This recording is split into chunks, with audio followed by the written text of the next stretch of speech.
Stella की रोमांचक जंगल यात्रा।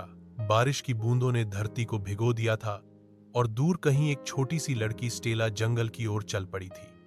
7 साल की चंचल स्टेला को जंगल बहुत भाता था। उसके दादा ने उसे हमेशा चेताया था कि जंगल में खतरे होते हैं, लेकिन उस दिन उसका मन किसी अद्भुत आकर्षण से खिंचता चला गया। जैसे ही वह एक ऊंची पहाड़ी चढ़ी, उसे सामने से आती एक भारी आवाज सुनाई दी। पेड़ों के पीछे से निकला एक विशालकाय डायनासोर। वह डराने वाला नहीं था, बल्कि उसकी आंखों में करुणा थी। स्टेला सहम गई, मगर डरने के बजाय उसने धीरे से पूछा, तुम कौन हो? डायनासोर ने गर्दन हिलाई। उसका नाम था आर्कस।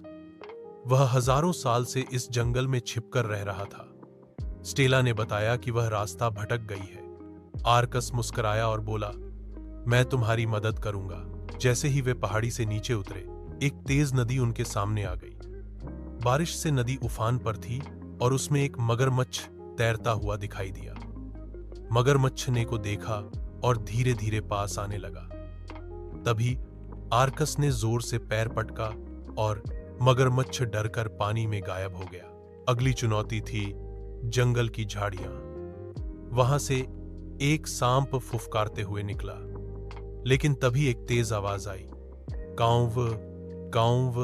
एक कौआ सांप पर झपटा और उसे भागने पर मजबूर कर दिया। ऊपर एक बंदर और एक गिलहरी डाल से लटककर हौंसने लगे, जैसे कह रहे हों, घबराओ मत, हम हैं ना। थोड़ी दूर चलने पर एक शांत झील मिली, जहां बगुले खड़े होकर मछलियां पकड़ रहे थे। वहीं एक हरे रंग का मेंढक जोर जोर से टर टर कर रहा था। स्टेला ने पूछा, ये क्यों शोर मचा रहा है? आर्कस ने कहा, यह मेंढक बारिश या खतरे का संकेत देता है। शायद हमें जल्दी निकलना चाहिए। वे दोनों तेजी से एक पुराने गुफा की ओर भागे।